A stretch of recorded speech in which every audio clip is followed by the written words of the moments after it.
ਸਤਿ ਸ਼੍ਰੀ ਅਕਾਲ। ਤੁਸੀਂ ਵੇਖ ਰਹੇ ਹੋ ਪੰਜਾਬ ਮੇਲ USA TV। ਪੰਜਾਬ ਚਰਚਾ ਦੇ ਵਿੱਚ ਸਵਾਗਤ। ਮੈਂ ਹਾਂ ਸੰਜੀਵ ਯਸ਼ ਖੰਨਾ।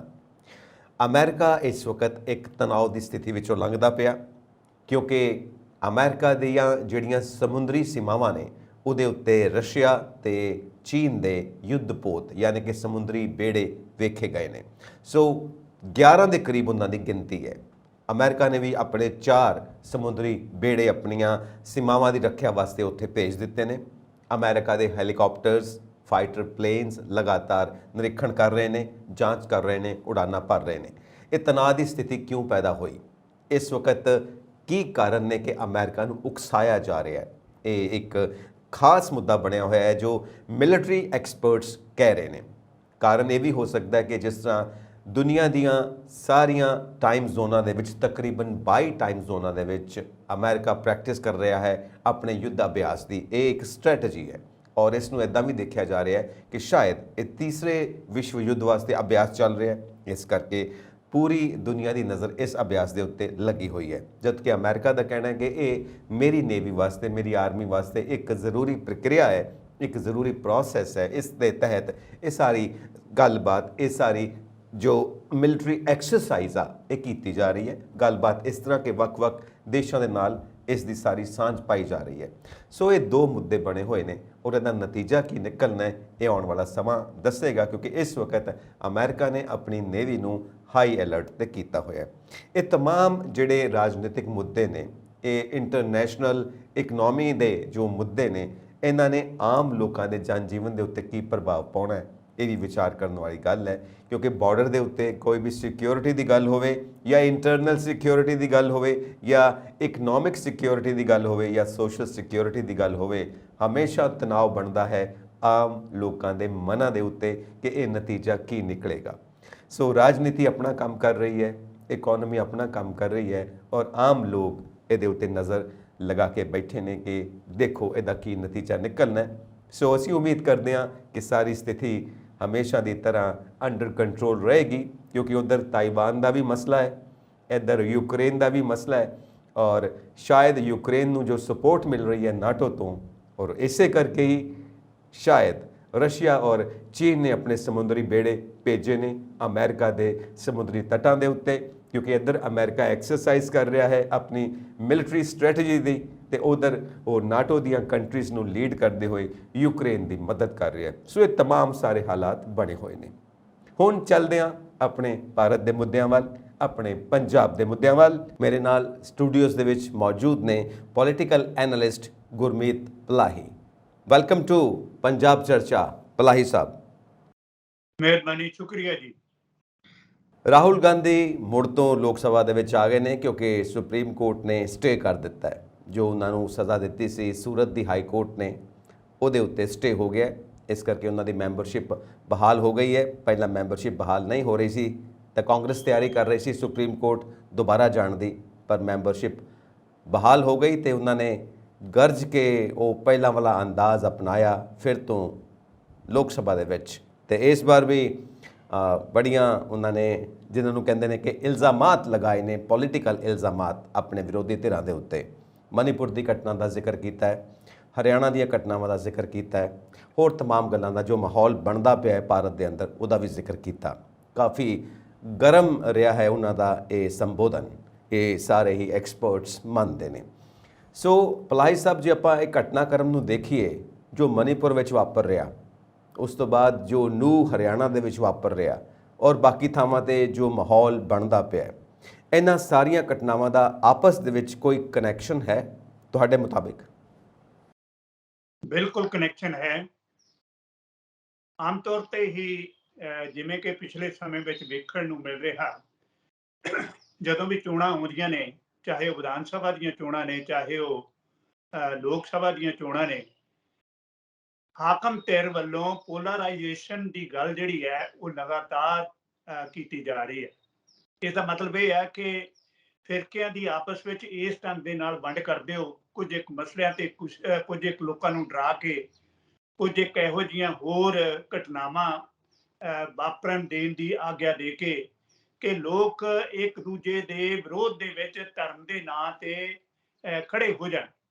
ਉਹਨਾਂ ਨੂੰ ਇਸ ਗੱਲ ਦਾ ਵੀ ਚੇਤਾ ਨਾ ਰਹੇ ਕਿ ਉਹ ਗਰੀਬ ਨੇ, ਇਹ ਵੀ ਚੇਤਾ ਨਾ ਰਹੇ ਕਿ ਉਹ ਭੁੱਖਮਰੀ ਦੇ ਸ਼ਿਕਾਰ ਨੇ, ਇਹ ਵੀ ਚੇਤਾ ਨਾ ਰਹੇ ਕਿ ਉਹਨਾਂ ਦੀਆਂ ਮੁਸ਼ਕਲਾਂ ਜਿਹੜੀਆਂ ਨੇ ਇਸ ਧਰਮ ਦੀ ਸਿਆਸਤ ਨਾਲੋਂ ਵੱਡੀਆਂ ਨੇ।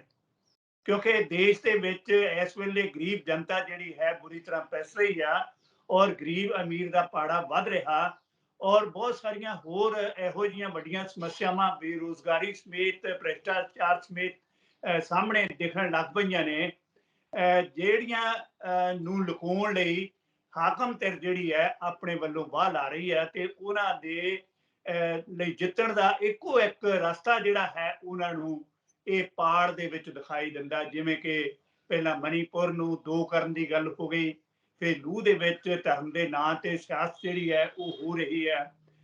ਇਸੇ ਤਰ੍ਹਾਂ ਇਸ ਕਿਸਮ ਦੀ ਅਗਲੀ ਕੜੀ ਵਜੋਂ ਅਸੀਂ ਯੂਪੀ ਦੇਖ ਸਕਦੇ ਹਾਂ। ਗੁੜਗਾਉਂ ਦੇ ਵਿੱਚ ਵੀ ਇਸ ਕਿਸਮ ਦੀਆਂ ਘਟਨਾ ਜਿਹੜੀਆਂ ਵਾਪਰੀਆਂ ਨੇ, ਮਸਜਿਦ ਨੂੰ ਲੂਣ ਦੀ ਗੱਲ ਨਾਲ ਦੋਏ ਧਿਰਾਂ ਇੱਕ ਦੂਜੇ ਦੇ ਮੁਕਾਬਲੇ ਤੇ ਆ ਕੇ ਖੜ ਗਈਆਂ ਨੇ। ਇਸ ਕਿਸਮ ਦੀਆਂ ਗੱਲਾਂ ਕੁਝ ਸਮਾਂ ਪਹਿਲਾਂ ਦਿੱਲੀ ਵਿੱਚ ਵੀ ਹੋਈਆਂ ਸਨ, ਦੇਸ਼ ਦੇ ਹੋਰ ਭਾਗਾਂ ਵਿੱਚ ਵੀ ਵੇਖਣ ਨੂੰ ਮਿਲੀਆਂ ਸਨ। ਕਰਨਾਟਕ ਦੀ ਚੋਣ ਵੇਲੇ ਵੀ ਇਹ ਪੱਤਾ ਜਿਹੜਾ ਹੈ ਉਹ ਖੇਡਿਆ ਗਿਆ ਸੀ, ਭਾਵੇਂ ਕਿ ਇਸ ਮਾਮਲੇ ਦੇ ਉੱਤੇ ਹਾਕਮ ਧਿਰ ਮਤਲਬ ਮੋਦੀ ਧਿਰ ਜਿਹੜੀ ਹੈ ਕਾਮਯਾਬ ਨਹੀਂ ਸੀ ਹੋ ਸਕੀ, ਤੇ ਉੱਥੋਂ ਦੇ ਲੋਕਾਂ ਨੇ ਸੁਚੇਤ ਹੋ ਕੇ ਇਸ ਮਾਮਲੇ ਦੇ ਵਿੱਚ ਆਪਣੀ ਜਿਹੜੀ ਵੋਟ ਆ ਉਹ ਇਸ ਢੰਗ ਨਾਲ ਦਿੱਤੀ ਕਿ ਉਹਨਾਂ ਨੂੰ ਲੱਗਾ ਕਿ ਦੇਸ਼ ਇਸ ਵੇਲੇ ਤਬਾਹ ਹੋ ਰਿਹਾ, ਇਸ ਨੂੰ ਬਚਾਉਣ ਦਾ ਇੱਕੋ ਇੱਕ ਤਰੀਕਾ ਹੈ ਕਿ ਸਾਰੇ ਧਰਮਾਂ, ਸਾਰੀਆਂ ਜਾਤਾਂ ਨੂੰ ਇਕੱਠਿਆਂ ਕਰਕੇ ਇੱਕ ਇਹੋ ਜਿਹੇ ਮੁੱਦੇ ਤੇ ਜਿਹੜੇ ਲੋਕਾਂ ਦੇ ਮੁੱਦੇ ਨੇ ਉਹਨਾਂ ਦੇ ਅਨੁਸਾਰ ਜਿਹੜੀ ਆ ਵੋਟ ਦਿੱਤੀ ਜਾਏ। ਸੋ ਮੇਰੀ ਸਮਝ, ਜਿਵੇਂ ਕਿ ਤੁਸੀਂ ਪੁੱਛਿਆ ਹੈ, ਕਿ ਦੇਸ਼ ਇਸ ਵੇਲੇ ਪੋਲਰਾਈਜੇਸ਼ਨ ਵੱਲ ਨੂੰ ਅੱਗੇ ਵਧ ਰਿਹਾ, ਔਰ ਇਹ ਇਸ ਦੇਸ਼ ਲਈ ਬੜਾ ਦੁਖਦਾਈ ਹੈ। ਇਹ ਸਭ 2024 ਦੀਆਂ ਲੋਕ ਸਭਾ ਇਲੈਕਸ਼ਨਸ ਨੂੰ ਮੁੱਖ ਰੱਖ ਕੇ ਕੀਤਾ ਜਾ ਰਿਹਾ, ਉਹਦੇ ਵਾਸਤੇ ਇੱਕ ਆਧਾਰ ਤਿਆਰ ਕੀਤਾ ਜਾ ਰਿਹਾ ਪਲਾਹੀ ਸਾਹਿਬ? ਬਿਲਕੁਲ, ਕੱਲੀਆਂ ਲੋਕ ਸਭਾ ਦੀਆਂ ਚੋਣਾਂ ਨਹੀਂ, ਜਿਹੜੀਆਂ ਦਸੰਬਰ ਦੇ ਵਿੱਚ ਜਾਂ ਨਵੰਬਰ ਦੇ ਵਿੱਚ ਜਾਂ ਉਸ ਤੋਂ ਪਹਿਲਾਂ ਆਪਣੀਆਂ ਵਿਧਾਨ ਸਭਾਵਾਂ ਦੀਆਂ ਚੋਣਾਂ ਵੀ ਆਉਣ ਵਾਲੀਆਂ ਨੇ, ਜਿਹੜੀਆਂ ਕਿ ਇੱਕ ਸੈਮੀ ਫਾਈਨਲ ਹੋਏਗਾ 2024 ਦਾ, ਉਹਦੇ ਲਈ ਵੀ ਜਿਹੜੀ ਗਰਾਊਂਡ ਉਹ ਤਿਆਰ ਕੀਤੀ ਜਾ ਰਹੀ ਹੈ। ਹਰਿਆਣਾ ਵਿੱਚ ਵੀ ਆਉਣ ਵਾਲੇ ਸਮੇਂ ਦੇ ਵਿੱਚ ਚੋਣਾਂ ਹੋਣੀਆਂ ਨੇ। ਨੂਹ ਦੇ ਵਿੱਚ ਜਿਹੜੀ ਵਾਪਰੀ ਘਟਨਾ ਹੈ, ਦੇਖੋ ਬੜਾ ਸ਼ਾਂਤ ਜਿਹਾ ਮਾਹੌਲ ਸੀ ਹਰਿਆਣਾ ਦੇ ਵਿੱਚ, ਕੋਈ ਇਸ ਕਿਸਮ ਦੀ ਗੱਲ ਦਿਖਾਈ ਨਹੀਂ ਸੀ ਦੇ ਰਹੀ। ਖਾਸ ਤੌਰ ਤੇ ਕਿਸਾਨਾਂ ਦੀ ਮੂਵਮੈਂਟ ਵੇਲੇ ਤਿੰਨਾਂ ਧਿਰਾਂ ਦੀ, ਜਾਣੀ ਸਾਰਿਆਂ ਧਰਮਾਂ ਦੇ ਲੋਕਾਂ ਦੀ ਆਪਸੀ ਸਾਂਝ ਜਿਹੜੀ ਹੈ ਲਗਾਤਾਰ ਵੇਖਣ ਨੂੰ ਮਿਲੀ ਸੀ, ਔਰ ਇਸ ਕਿਸਮ ਦੀ ਘਟਨਾ ਨਾ ਕਦੇ ਪੰਜਾਬ ਵਿੱਚ ਵਾਪਰੀ ਸੀ, ਨਾ ਕਦੇ ਹਰਿਆਣਾ ਵਿੱਚ ਵੇਖਣ ਨੂੰ ਮਿਲੀ ਸੀ। ਭਾਵੇਂ ਕਿ ਕਿਤੇ ਕਿਤੇ ਟੈਨਸ਼ਨ ਜਿਹੜੀ ਹੋਣ ਦੀ ਗੱਲ ਸਾਹਮਣੇ ਜ਼ਰੂਰ ਮਾੜੀ ਮੋਟੀ ਆਉਂਦੀ ਰਹੀ ਹੈ, ਪਰ ਇਸ ਪੱਧਰ ਦੇ ਉੱਤੇ, ਜਿਸ ਪੱਧਰ ਤੇ ਹੁਣ ਨੂਹ ਦੀ ਘਟਨਾ ਵਾਪਰੀ ਹੈ, ਇਹ ਸੱਚਮੁੱਚ ਬੜੀ ਮੰਦਭਾਗੀ ਹੈ। ਔਰ ਮੇਰੀ ਸਮਝ ਵਿੱਚ ਇਹ 2024 ਲਈ ਔਰ ਉਸ ਤੋਂ ਪਹਿਲਾਂ ਦੀਆਂ ਜਿਹੜੀਆਂ ਚੋਣਾਂ ਹੋਣੀਆਂ ਨੇ ਉਹਦੇ ਲਈ ਇਹ ਗਰਾਊਂਡ ਜਿਹੜੀ ਹੈ ਤਿਆਰ ਕੀਤੀ ਜਾ ਰਹੀ ਹੈ। ਇੰਨਾ ਜ਼ਿਆਦਾ ਅਸੀਂ ਨਫ਼ਰਤ ਨੂੰ ਜੇ ਪੰਪ ਅਪ ਕਰ ਦੇਵਾਂਗੇ ਲੋਕਾਂ ਦੇ ਦਿਲਾਂ ਦੇ ਵਿੱਚ, ਲੋਕਾਂ ਦੇ ਮਨਾਂ ਦੇ ਵਿੱਚ ਇੰਨੀ ਜ਼ਿਆਦਾ ਨਫ਼ਰਤ ਜੇ ਭਰ ਦਿੱਤੀ ਜਾਵੇਗੀ, ਤਾਂ ਉਹਦਾ ਨਤੀਜਾ ਅਸੀਂ ਪਹਿਲਾਂ ਵੀ ਦੇਖ ਚੁੱਕੇ ਹਾਂ। 1947 ਦੀ ਵੰਡ, ਜਿੱਥੋਂ ਪਾਕਿਸਤਾਨ ਦਾ ਜਨਮ ਹੁੰਦਾ ਹੈ ਪੰਜਾਬ ਦੇ ਟੁਕੜੇ ਦੇ ਵਿੱਚੋਂ, ਤੇ ਇੰਨੀ ਜ਼ਿਆਦਾ ਨਫ਼ਰਤ ਉਦੋਂ ਭਰੀ ਗਈ ਸੀ। ਔਰ ਅੱਜ ਵੀ ਜੇ ਉਸੇ ਤਰ੍ਹਾਂ ਦੀ ਰਾਜਨੀਤੀ ਖੇਡਾਂਗੇ ਤਾਂ ਇਹ ਨਤੀਜੇ ਕਿੱਧਰ ਜਾਣਗੇ? ਭਾਰਤ ਦਾ ਕੀ ਹਾਲ ਬਣੇਗਾ ਪਲਾਹੀ ਸਾਹਿਬ? ਸਾਡੇ ਲੋਕਤੰਤਰ ਦਾ, ਸਾਡੇ ਸੰਵਿਧਾਨ ਦਾ ਕੀ ਹਾਲ ਬਣੇਗਾ ਪਲਾਹੀ ਸਾਹਿਬ? ਗੱਲ ਇਹ ਹੈ ਕਿ ਮਣੀਪੁਰ ਦੀਆਂ ਘਟਨਾਵਾਂ ਸੱਚਮੁੱਚ ਬੜੀਆਂ ਚਿੰਤਾਜਨਕ ਨੇ। ਉੱਥੇ ਜਿਵੇਂ ਕੁੱਕੀ ਔਰ ਮਤੇਈ ਭਾਈਚਾਰੇ ਦੇ ਵਿੱਚ ਆਪਸ ਵਿੱਚ ਏਡੀ ਤਰੇੜ ਪਾ ਦਿੱਤੀ ਗਈ, ਇਸ ਢੰਗ ਦੇ ਨਾਲ ਤਰੇੜ ਪਾ ਦਿੱਤੀ ਗਈ, ਔਰ ਇੱਕ ਹਾਈ ਕੋਰਟ ਦੇ ਫੈਸਲੇ ਨੇ ਉਸ ਦੇ ਉੱਤੇ ਬਲਦੀ ਦਾ ਕੰਮ ਕੀਤਾ, ਔਰ ਇੱਕ ਫੇਕ ਜਿਹੜੀ ਵੀਡੀਓ ਹੈ ਇੱਕ ਲੜਕੀ ਦੀ, ਕਿ ਉਸ ਲੜਕੀ ਦੇ ਨਾਲ, ਮਤੇਈ ਭਾਈਚਾਰੇ ਦੀ ਲੜਕੀ ਹੈ, ਉਸ ਦੇ ਨਾਲ ਦੇਖੋ ਕਿਵੇਂ ਪਲਾਸਟਿਕ ਦੇ ਬੋਰੇ ਵਿੱਚ ਪਾ ਕੇ ਉਸ ਨੂੰ ਪੇਸ਼ ਕੀਤਾ ਗਿਆ। ਔਰ ਉਹ ਅਸਲ ਵਿੱਚ ਕੋਈ ਇਸ ਕਿਸਮ ਦੀ ਘਟਨਾ ਨਹੀਂ ਸੀ, ਪਰ ਇਸ ਘਟਨਾ ਨੂੰ ਪ੍ਰਵੋਕ ਕਰਨ ਲਈ ਜਿਵੇਂ ਕੁਝ ਵਾਪਰਿਆ, ਔਰ 4 ਤਰੀਕ ਨੂੰ, 4 ਮਈ ਨੂੰ ਜਿਸ ਟਾਈਮ ਦੀ ਘਟਨਾ ਵਾਪਰੀ, ਔਰਤਾਂ ਦੇ ਨਾਲ ਜਿਸ ਕਿਸਮ ਦੀ ਗੱਲ ਕੀਤੀ ਗਈ, ਉੱਥੇ ਆਪਸੀ ਭਾਈਚਾਰੇ ਜਿਹੜੇ ਨੇ ਇੱਕ ਦੂਜੇ ਦੇ ਸਾਹਮਣੇ ਖੜੇ ਹੋ ਗਏ, ਅੱਗਾਂ ਲਾਉਣੀਆਂ ਸ਼ੁਰੂ ਹੋ ਗਈਆਂ ਘਰਾਂ ਨੂੰ, ਇੱਕ ਦੂਜੇ ਨੂੰ ਮਾਰ ਕੁੱਟ, ਕਤਲ ਦੀਆਂ ਗੱਲਾਂ ਹੋ ਗਈਆਂ, ਔਰ ਇੱਥੋਂ ਤੱਕ ਕਿ ਜਿਹੜਾ ਸਰਕਾਰੀ ਅਸਲਾ ਹੈ ਉਸ ਨੂੰ ਖੋਹਣ ਦੀਆਂ ਵਾਰਦਾਤਾਂ ਹੋ ਗਈਆਂ। ਕੀ ਤੁਹਾਨੂੰ ਇਵੇਂ ਨਹੀਂ ਲੱਗਦਾ ਕਿ ਉਹ ਭਾਰਤ ਦੇ ਵਿਭਾਜਨ ਦੀ ਇੱਕ ਜਿਹੜੀ ਗੱਲ ਹੈ ਉਹ ਲਿਖੀ ਜਾ ਰਹੀ ਹੈ, ਜਿਹੜੀ ਕਿ ਸੰਘੀ ਢਾਂਚੇ ਦੇ ਲਈ ਸੱਚਮੁੱਚ ਬਹੁਤ ਹੀ ਔਖੀ ਗੱਲ ਹੈ, ਔਖੀ ਕੜੀ ਹੈ। ਇਸ ਮਾਮਲੇ ਦੇ ਉੱਤੇ ਚਾਹੀਦਾ ਤਾਂ ਇਹ ਸੀ ਕਿ ਕੇਂਦਰ ਦੀ ਸਰਕਾਰ, ਹੋਮ ਮਿਨਿਸਟਰੀ ਤੁਰੰਤ ਫੁਰਤ ਐਕਸ਼ਨ ਲੈਂਦੀ, ਪਰ ਇਸ ਮਸਲੇ ਦੇ ਉੱਤੇ ਨਾ ਪ੍ਰਧਾਨ ਮੰਤਰੀ ਬੋਲੇ, ਨਾ ਕੋਈ ਐਕਸ਼ਨ ਲੈਣ ਦੀ ਸੱਜੇ ਢੰਗ ਦੇ ਨਾਲ ਗੱਲ ਹੋਈ।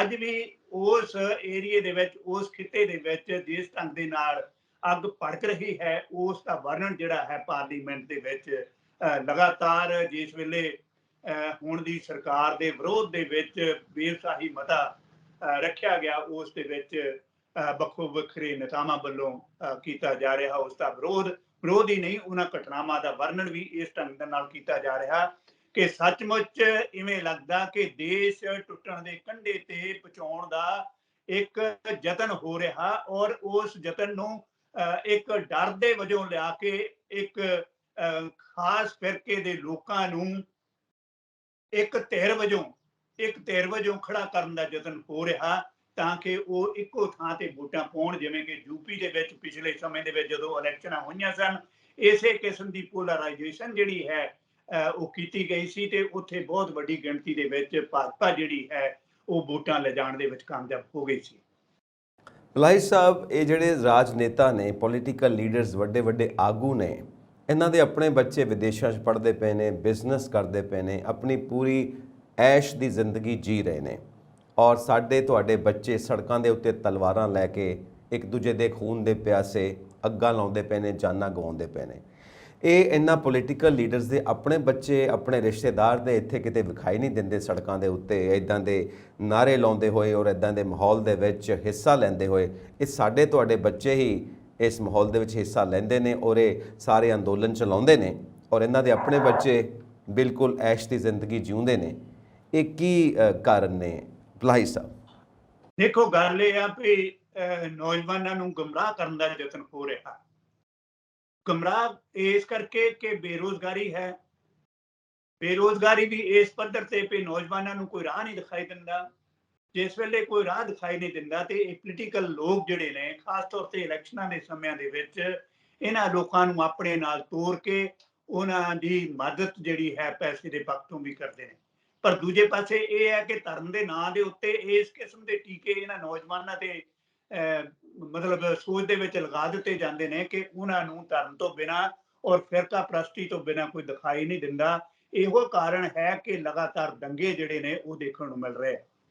ਦੰਗੇ ਵੀ ਇਹੋ ਜਿਹੇ ਹੈ ਜਿਨ੍ਹਾਂ ਦਾ ਵਰਣਨ ਕਰਨ ਲੱਗਿਆ ਸੱਚਮੁੱਚ ਸਾਡਾ ਸਿਰ ਜਿਹੜਾ ਸ਼ਰਮ ਨਾਲ ਝੁਕਦਾ। ਔਰ ਦੂਜੇ ਪਾਸੇ ਹਾਕਮਾਂ ਵੱਲੋਂ, ਸਰਕਾਰਾਂ ਵੱਲੋਂ ਖਾਸ ਤੌਰ ਤੇ ਇੱਕ ਕਿਸਮ ਦੇ ਇੱਕ ਫਿਰਕੇ ਦੇ ਲੋਕਾਂ ਦੇ ਉੱਤੇ ਇਹ ਇਲਜ਼ਾਮ ਲਾ ਕੇ ਕਿ ਇਹ ਫਿਰਕੂ ਨੇ, ਬਲਡੋਜ਼ਰ ਦੀ ਨੀਤੀ ਦੀ ਵਰਤੋਂ ਬਿਲਕੁਲ ਉਸੇ ਢੰਗ ਦੇ ਨਾਲ ਕੀਤੀ ਜਾ ਰਹੀ ਹੈ ਜਿਸ ਢੰਗ ਦੇ ਨਾਲ ਯੂਪੀ ਦੇ ਵਿੱਚ ਪਹਿਲਾਂ ਹੋਈ, ਔਰ ਉਸ ਤੋਂ ਬਾਅਦ ਮੱਧ ਪ੍ਰਦੇਸ਼ ਦੇ ਵਿੱਚ ਹੋਈ, ਔਰ ਹੁਣ ਹਰਿਆਣਾ ਦੇ ਵਿੱਚ ਵੀ ਇਸੇ ਕਿਸਮ ਦੀ ਰਾਜਨੀਤੀ ਜਿਹੜੀ ਹੈ ਕੀਤੀ ਜਾ ਰਹੀ ਹੈ।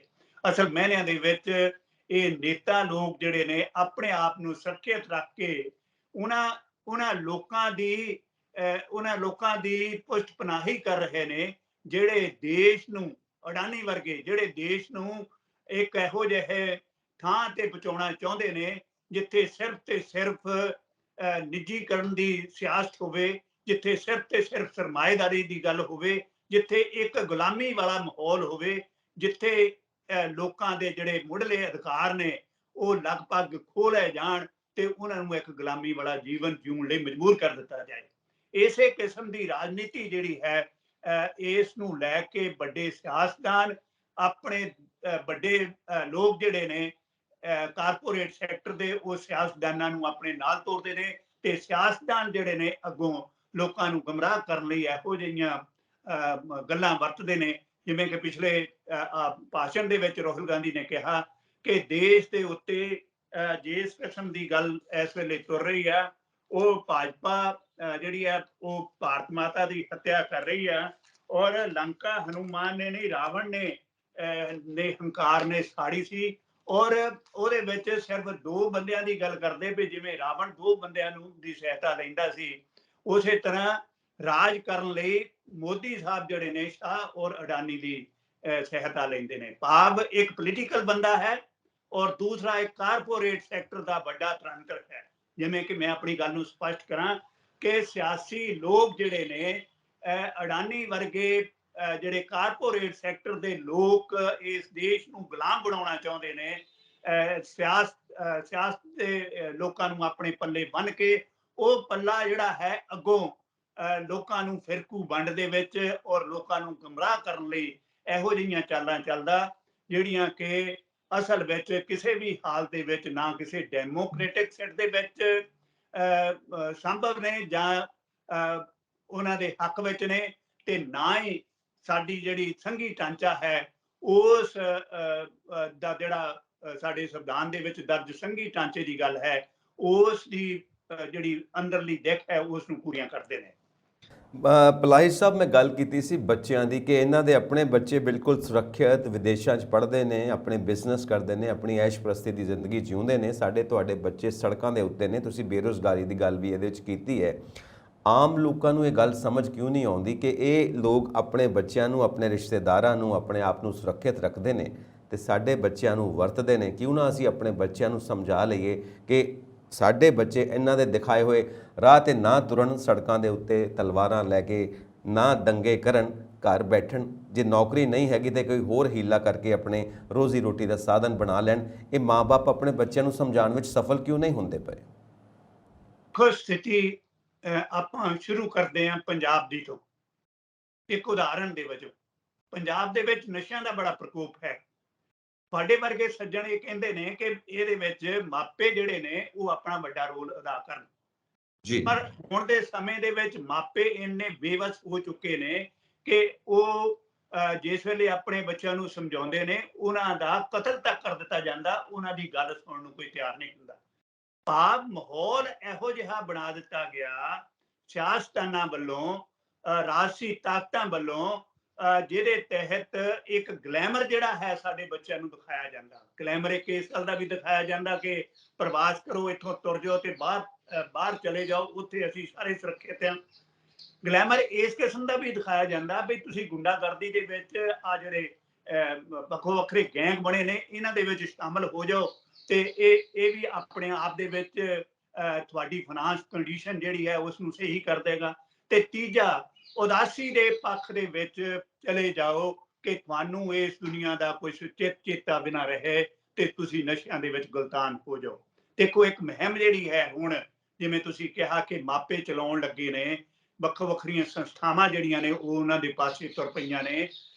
ਮਾਲਵੇ ਦੇ ਵਿੱਚ ਕੁਝ ਪਿੰਡਾਂ ਦੇ ਪੰਚਾਂ ਸਰਪੰਚਾਂ ਨੇ, ਮਾਪਿਆਂ ਨੇ ਫੈਸਲਾ ਕੀਤਾ ਵੀ ਇਸ ਨਸ਼ਿਆਂ ਦੇ ਕਾਰੋਬਾਰ ਨੂੰ ਰੋਕਣ ਲਈ ਅਸੀਂ ਯਤਨ ਚਲਾਉਣਾ ਔਰ ਪਗੜੀ ਸੰਭਾਲ ਵਾਲੀ ਜਿਹੜਾ ਮੂਵਮੈਂਟ ਜਿਸ ਢੰਗ ਦੀ ਚੱਲੀ ਸੀ ਉਸੇ ਢੰਗ ਦੇ ਨਾਲ ਨਸ਼ਿਆਂ ਦੀ ਜਿਹੜੀ ਗੱਲ ਹੈ ਉਸ ਨੂੰ ਵੀ ਅਸੀਂ ਪਾਸੇ ਲਾਉਣਾ ਹੈ। ਸੋ ਮੇਰੀ ਸਮਝ ਵਿੱਚ ਇਹ ਹੈ ਕਿ ਮਾਪਿਆਂ ਦੀ ਹਾਲੇ ਉਸ ਢੰਗ ਦੇ ਨਾਲ ਕੁਝ ਪ੍ਰਤੀਤ ਜਾਂ ਗੱਲ ਨਹੀਂ ਹੋ ਰਹੀ ਜਿਸ ਢੰਗ ਦੇ ਨਾਲ ਉਹ ਆਪਣੇ ਬੱਚਿਆਂ ਨੂੰ ਸਮਝਾ ਸਕਣ।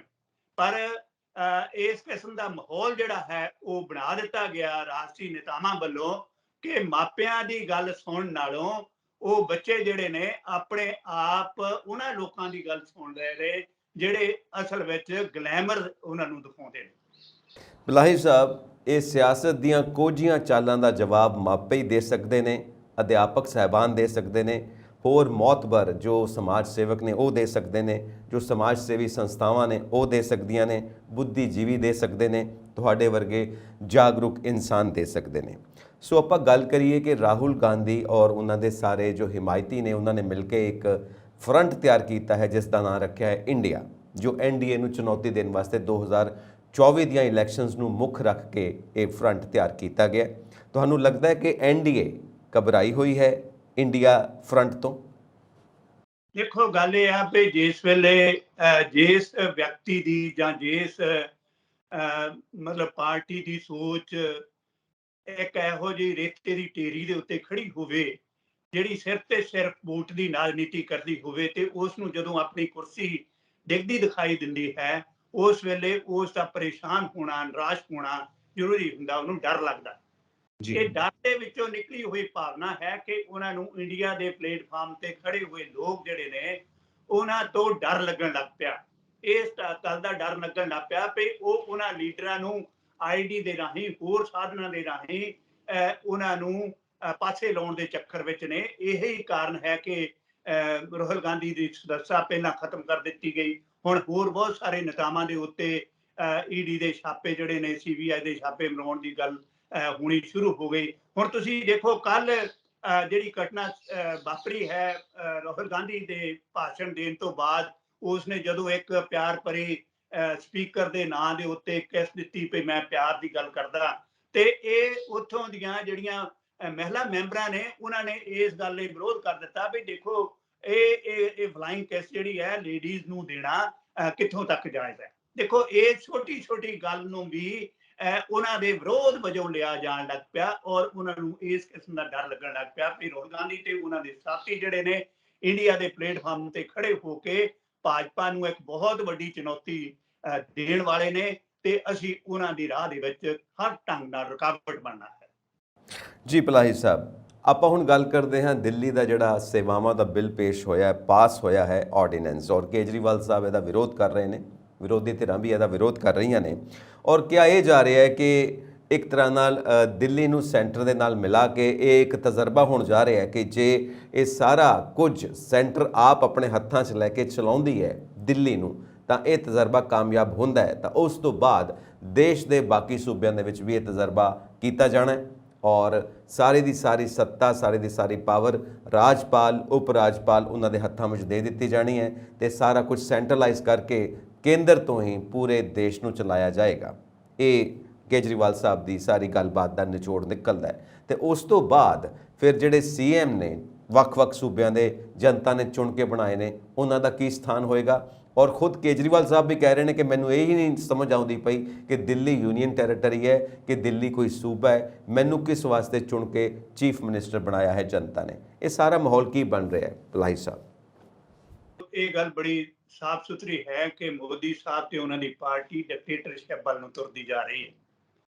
ਉਹਨਾਂ ਨੇ ਨਿੱਜੀਕਰਨ ਦੀ ਤੇ ਇੱਕ ਨੀਤੀ ਅਪਣਾਈ ਹੋਈ ਹੈ, ਪਰ ਨਾਲ ਪਾਵਰਾਂ ਦੀ ਸੈਂਟਰਲਾਈਜੇਸ਼ਨ ਜਿਹੜੀ ਹੈ ਉਹ ਕਰਨ ਲਈ ਉਹਨਾਂ ਵੱਲੋਂ ਲਗਾਤਾਰ ਯਤਨ ਹੁੰਦਾ। ਇਕੱਲੇ ਦਿੱਲੀ ਵਿੱਚ ਹੀ ਨਹੀਂ, ਹੋਰ ਰਾਜਾਂ ਦੇ ਵਿੱਚ ਵੀ ਜਿਹੜੇ ਰਾਜਪਾਲ ਨੇ, ਵਿਰੋਧੀ ਧਿਰਾਂ ਜਿੱਥੇ ਰਾਜ ਕਰਦੀਆਂ ਨੇ ਉੱਥੋਂ ਦੇ ਰਾਜਪਾਲਾਂ ਨੂੰ ਇਹ ਆਦੇਸ਼ ਦਿੱਤੇ ਗਏ ਨੇ ਕਿ ਤੁਸੀਂ ਉਹਨਾਂ ਸਰਕਾਰਾਂ ਨੂੰ ਕੰਮ ਨਹੀਂ ਕਰਨ ਦੇਣਾ ਔਰ ਉਹਨਾਂ ਦੇ ਰਸਤੇ ਵਿੱਚ ਰੁਕਾਵਟ ਪਾਉਣੀ ਹੈ ਤੇ ਉਹਨਾਂ ਦੀਆਂ ਜਿਹੜੀਆਂ ਤਾਕਤਾਂ ਨੇ ਉਹਨਾਂ ਨੂੰ ਸੀਮਿਤ ਕਰਨ ਦਾ ਯਤਨ ਕਰਨਾ। ਤੋ ਜੇ ਇਸ ਮਾਮਲੇ ਦੇ ਉੱਤੇ ਹੁਣ ਭਾਰਤ ਦੀ ਸਰਕਾਰ ਕਾਮਯਾਬ ਤਾਂ ਹੋਈ ਗਈ ਕਿ ਉਹਨਾਂ ਨੇ ਦਿੱਲੀ ਨੂੰ ਆਪਣੇ ਅਧੀਨ ਲੈ ਲਿਆ। ਉੱਥੇ ਮੁੱਖ ਮੰਤਰੀ ਦੀ ਸਥਿਤੀ ਤਾਂ ਹੁਣ ਇਵੇਂ ਹੋਏਗੀ ਜਿਵੇਂ ਕਿ ਇੱਕ ਰਾਜ ਦੇ ਵਿੱਚ ਕਿਸੇ ਮਿਊਨਿਸਪੈਲਿਟੀ ਦੀ ਹੁੰਦੀ ਹੈ।